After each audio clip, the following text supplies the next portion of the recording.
আজকে রান্না করলাম অন্যরকমভাবে এক সেমাই।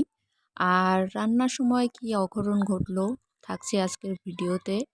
কেমন আছেন বন্ধুরা? আশা করি ভালো আছেন। সকালে রান্নাঘরে আমার ব্লগটা আজকে শুরু করছি। সকালে রান্না করব, সবকিছু একবারে কেটে ধুয়ে মুছে এক জায়গায় রেখেছি। দেখুন কী, কী রান্না করব আজকে। আজকে হচ্ছে উস্তো এবং আলু দিয়ে রান্না করব, মানে ভাজি করব। আর টমেটো ভাজি করব, কচু চাক চাক করে ভাজি করব। কারণ ডাক্তারবাবু ওটা পছন্দ করে। আর কচু হচ্ছে নারকেল দিয়ে ঝোল রান্না করব। এই নারকেল দিয়ে রান্না করলে ডাক্তারবাবু খুব পছন্দ করে। আমার আসলে কচু জিনিসটাই ভালো লাগে না। কিন্তু ডাক্তারবাবুর কাছে কচু জিনিসটা খুবই পছন্দ এবং ফেভারিট, এবং সবথেকে মোস্ট ইম্পর্টেন্ট তার কচু ভাজা বেশি পছন্দ। কিন্তু কি করব, কেবল এই কচুর তরকারি আমার ভাজি-ভুজি সব রান্না হয়ে গিয়েছিল। যেই এই কচুর তরকারিটা দিয়েছি, সেই গ্যাসটা চলে গিয়েছে। কি একটা বিপত্তিকর অবস্থা। তারপরে আমার শাশুড়ি মাতাকে আমি চুলায় বললাম যে, "তরকারিটুকু শেষ করে দিয়ে দেন।" তারপরে তিনি এই তরকারিটা শেষ করলো। আমি আর তরকারিটা রান্না করতে যাইনি।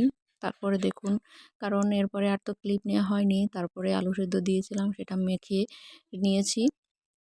তারপরে হচ্ছে এখানে উচ্ছে আলু ভাজা, আর সেই কচু ভাজা, আর এই হচ্ছে সেই নারকেলের দুধ দিয়ে সেই কচুর তরকারি, এবং এটা হচ্ছে টমেটো ভাজা। আর আমার শাশুড়ির আমাদের গাছে কিছু আম ছিল, কাঁচা পাকা আম, অনেক পোকা হয়েছে, সেগুলো কেটে কেটে একটা চাটনি তৈরি করেছে।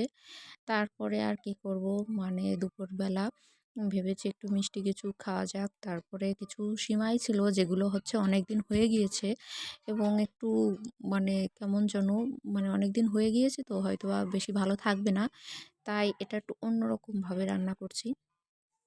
প্রথমে ঘিটুকু গরম করে তারপরে হচ্ছে আমি ওই সিমাইটা ভেজে নেব। কারণ অনেক দিন হয়ে গিয়েছে, একটু ভেজে না নিলে খেতে আসলে গন্ধ আসে কিনা জানি না। কারণ সিমাইটা আসলে একটু ভেজে নিলে ভালো হয়, কারণ একটু আটা, আটা গন্ধ হয়। তাই হালকা, এমনিতেও আমি অন্য কিছু দিয়ে ভাজি না, যেমন ঘি, তেল দিয়ে ভাজি না। আমি জাস্ট একটু শুকনো খোলায় তেলে তারপরে রান্না করি। কিন্তু আজকে একটু ঘি দিলাম, কারণ যদি একটু গন্ধ হয়, কিন্তু আসলে গন্ধটা কিছুই হয়নি। কিন্তু আমার মনে সন্দেহ বড়, কারণ অনেক দিন হয়ে গিয়েছিল, যার কারণে আমার মনে একটু সন্দেহ ছিল যে নষ্ট হয়ে যায় কিনা, কিন্তু হয়নি।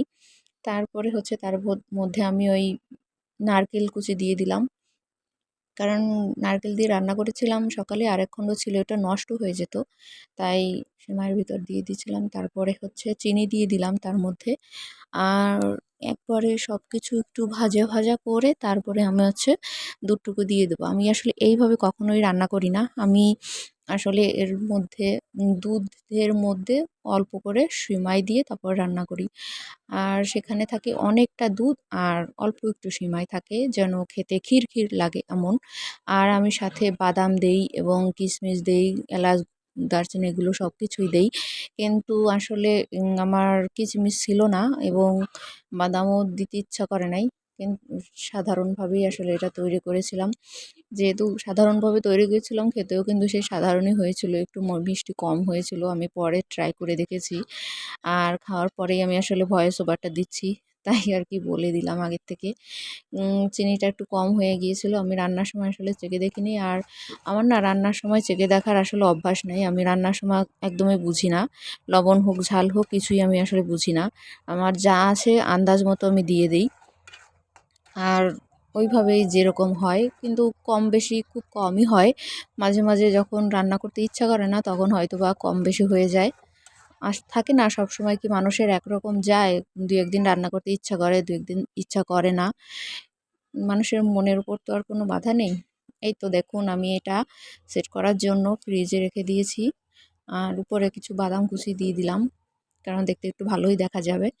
তারপরে আমি একটু টেস্ট করে দেখলাম যে আসলে খেতে কেমন হয়েছে। তখনই আসলে বুঝলাম যে মিষ্টি একটু কম হয়েছে। আদারওয়াইজ আর সবকিছু ঠিকঠাক ছিল। দুধটার স্বাদটা পাওয়া যাচ্ছিল মুখে দিলেই। ভিডিওটা কেমন হলো জানাবেন। ধন্যবাদ।